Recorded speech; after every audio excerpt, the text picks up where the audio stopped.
I am not a rich celebrity. I'm an ordinary vendor. Keep quiet and follow me now before I change my mind.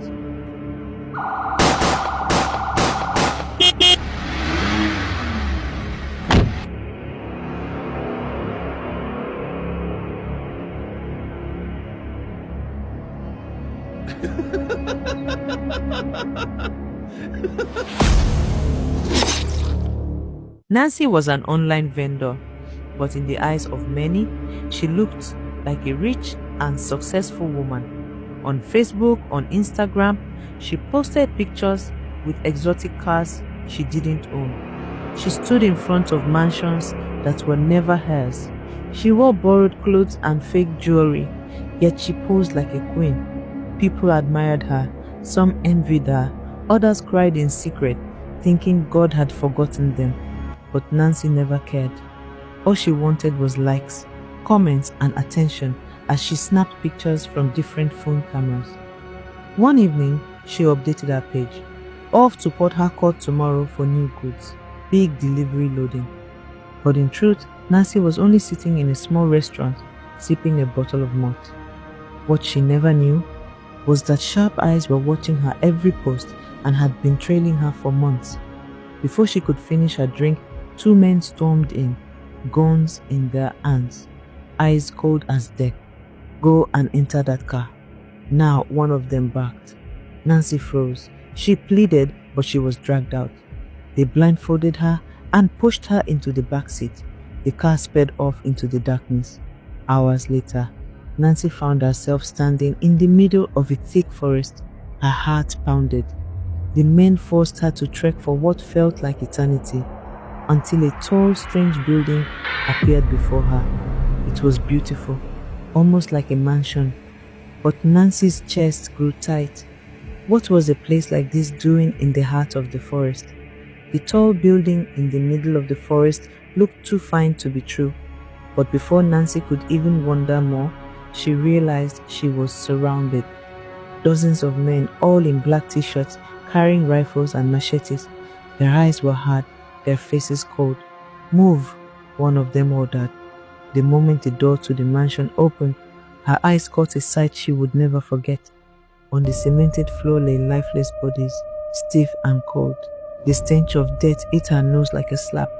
In another corner, she saw a group of people, men and women, their faces swollen with fear, their hands tied. They were guarded by more men holding guns. Nancy's knees gave way. She collapsed to the ground, pleading with tears streaming down her face. "Please, please, I'm not who you think I am. I beg you, don't kill me." One of the men burst into laughter, a laugh so loud it echoed through the walls. "Celebrity vendor, Facebook queen, Instagram big girl, why are you shaking like this? We don't need your life. We just need millions from you." Nancy's heart almost stopped. Millions. Her voice cracked as she stammered. "Millions. I don't have that kind of money." The leader's smile faded. His eyes turned red. One of them stepped forward and pressed a shotgun against Nancy's head.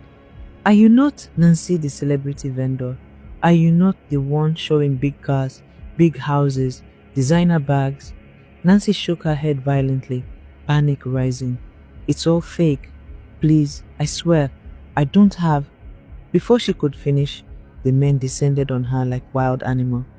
Boots, fists, and gun butts rained down on her body. Nancy screamed, but her voice was swallowed by the four walls of that cursed mansion. The final heavy kick to her face sent her into darkness. When Nancy's eyes fluttered open, she was no longer in the hall. Her body ached all over, and when she tried to move, she realized she was tied firmly to a chair. Her lips were swollen, her throat dry. She could barely speak. A rough voice cut through the silence. "You will remain here until the ransom is paid." Her phone, which had been seized earlier, was switched on and shoved into her trembling hands. "Call your family," the man ordered.